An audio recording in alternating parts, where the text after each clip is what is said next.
Đây, mong từ tối nằm mắt mà trong ta không dư nằm mắt rồi. Anh chặt chặt chả em mà. Có sợ, biết cái này. Có sợ.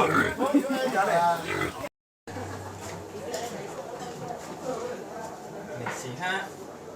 Bà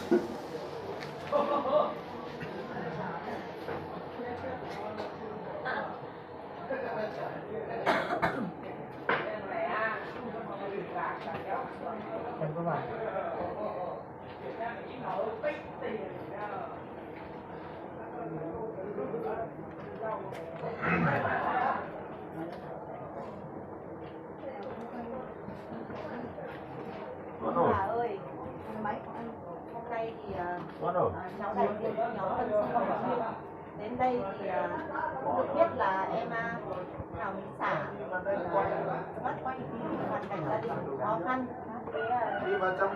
Cháu cũng thay mặt cho nhóm Tân Xuyên Thủy Xuyên và Facebook của Phan Thanh Vui ở dưới Hà Nội cùng cháu kêu gọi thì tổng số tiền cháu kêu gọi được 18.900.000.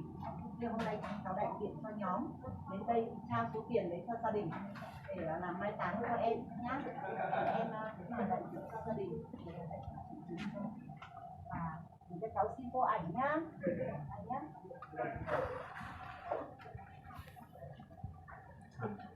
Từ từ lúc này cũng đều không từ từ lúc này cũng đều.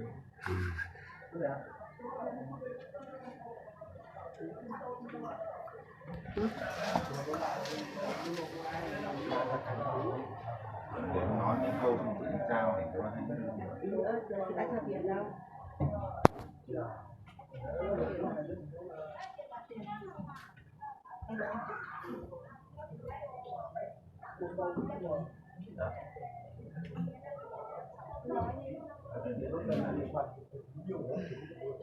Quân đứng lên đây quay đùa tôi biết mà làm được cả.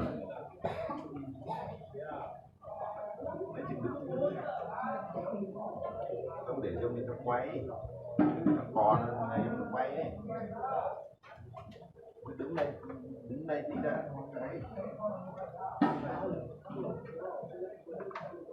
Xin chào tất cả mọi người. Trọng Việt là tổ 10 thị trấn Vị Xuyên, và hôm nay mình kết nối với nhóm Diệu Âm Tân Xen của Vị Xuyên và đã kêu gọi mạnh thường quân trên tất cả mọi nơi là đã quyên góp cho em Thảo xeo chả là được 18.900.000. Giá là em mới bị mất đây và gia đình rất là khó khăn, nên là Trọng Việt và nó Diệu Âm Tân Xen của Vị Xuyên đã kêu gọi được số tiền này như thế. Hôm nay là mang vào đây để trao cho gia đình. Bà ơi, đây tổng là 18.900.000 nhá. Trong cái số này nó ghi 18 triệu thôi, nhưng mà con đi đường thì mọi người cho thêm 800 nữa thì là 900 nữa thì là ông bà nhận cho con. Thì bạn ấy chụp cho chị ở đây xong rồi.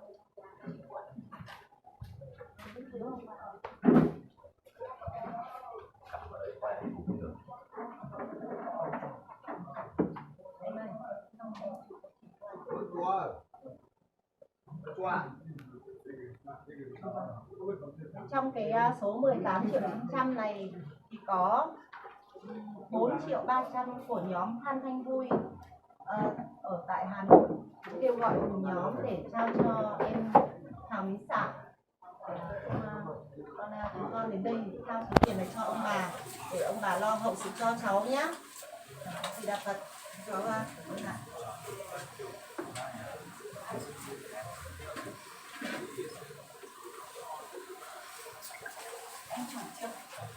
anh chụp chưa? Chưa chụp thì anh chỉ quay video khi đưa máy gì.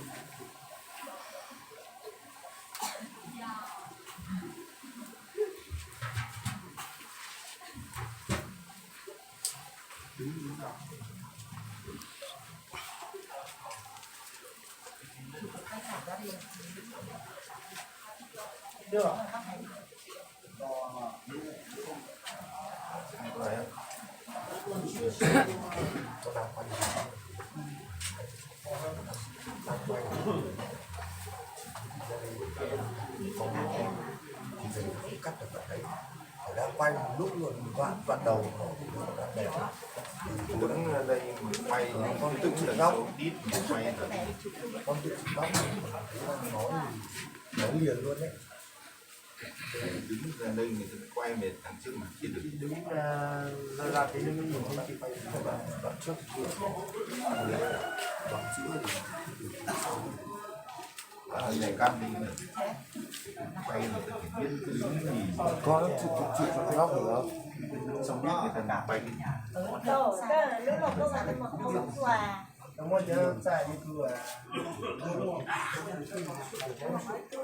Em ơi, em lấy một chị tiền đi.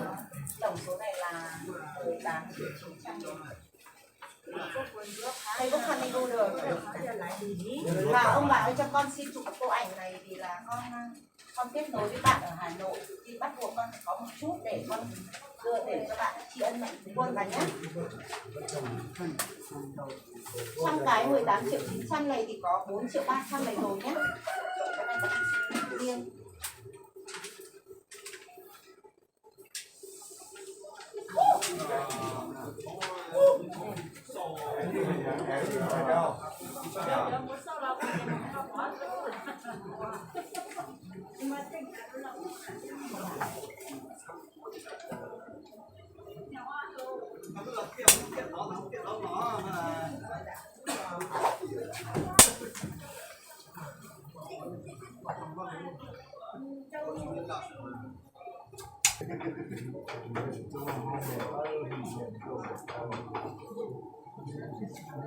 Được không?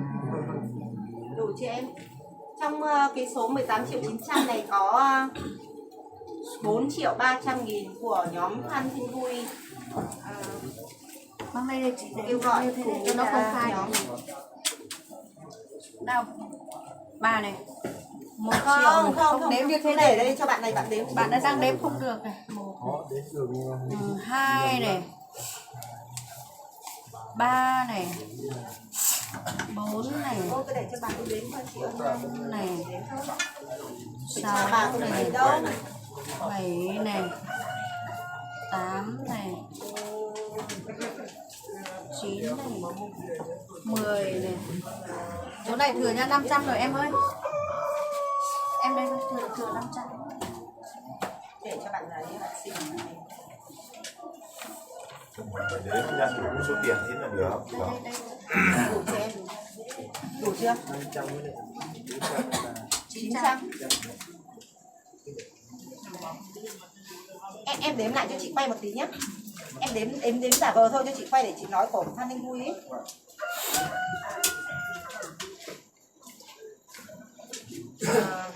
Nhóm chúng con trao tổng số tiền là 18 triệu 900 nghìn. Trong số 18 triệu 900 có 4 triệu 300 nghìn của nhóm Facebook Mạnh Thường Quân Phan Thanh Vui tại thành phố Hà Nội kêu gọi. Mua gì là Phật. Bà đứng nào, cầm vào này con này nhá, để con chụp cho. Rồi em đứng vào chụp, chị chụp cho cô ảnh. Thông cảm nhé, tại vì là con phải xin cô ảnh thì vì là bác là người tặng mà bác Này em mới chị vào nhỉ? Không cần ạ. không sao cả. Em đứng ở dưới.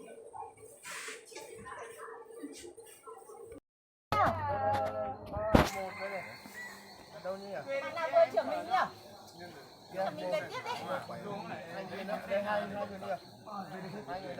Đâu là hai bạn là bạn chở đâu? Có nhau chị ạ. Chú ơi. Ra đây chú nhà tí lại đưa đến chỗ nào không được thì lại xuống. Ở đây hay là Là kia mốc thi nào. Đây này tôi rồi. Quay hết cả những đồ.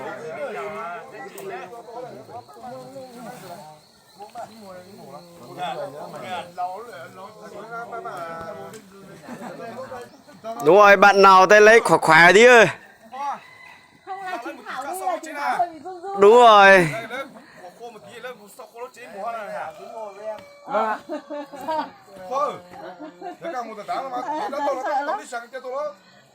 Ơi, chào các chị nha. Vâng nha, chào các chị nha. Vâng. Chào anh nhá. Vâng. Vâng.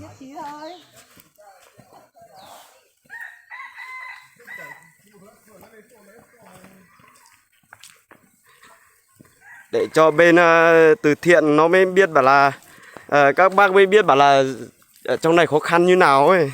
Khó khăn vất vả như nào. Đúng rồi.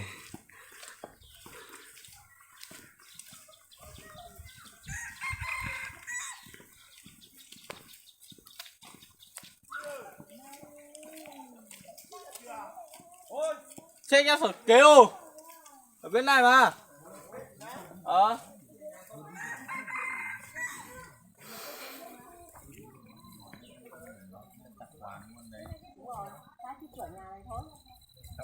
Đây này sao các con rồi các con đông đúng tuyệt vời thế. Không mang kẹo gì mang cho các con gì cả. Này kẹo bánh nhiều mà. Mua được cái gì thì tốt nhỉ.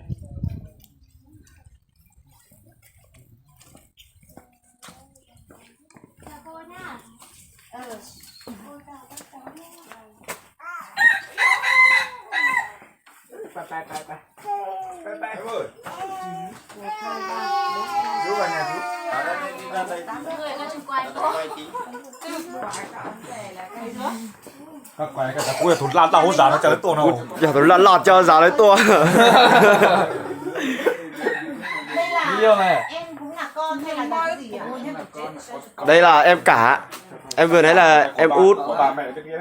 À em là con cả đúng không? Vâng. Vì lần trước chị nhớ là cái nhà này là cũng là người nhà. Vâng, đây là Đây xây nhà ở đây thì là chị nhớ là cũng là người nhà đúng không? đây là Thế là hai anh em cả của bà.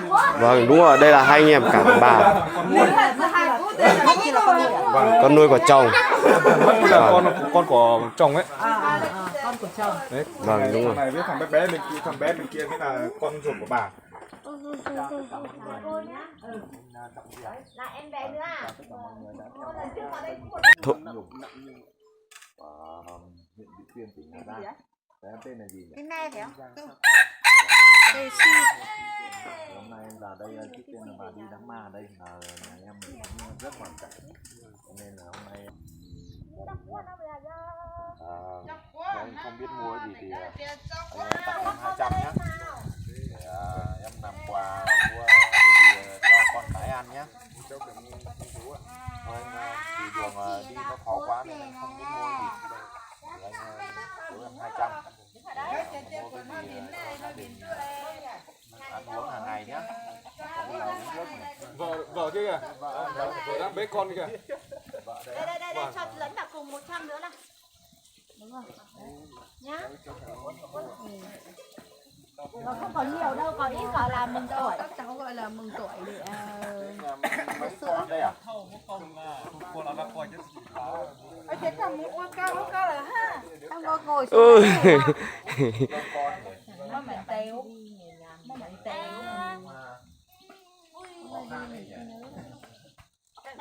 Xong rồi, em cảm ơn nha. Chào em nhá. Vâng, em chào chị nha. Chào em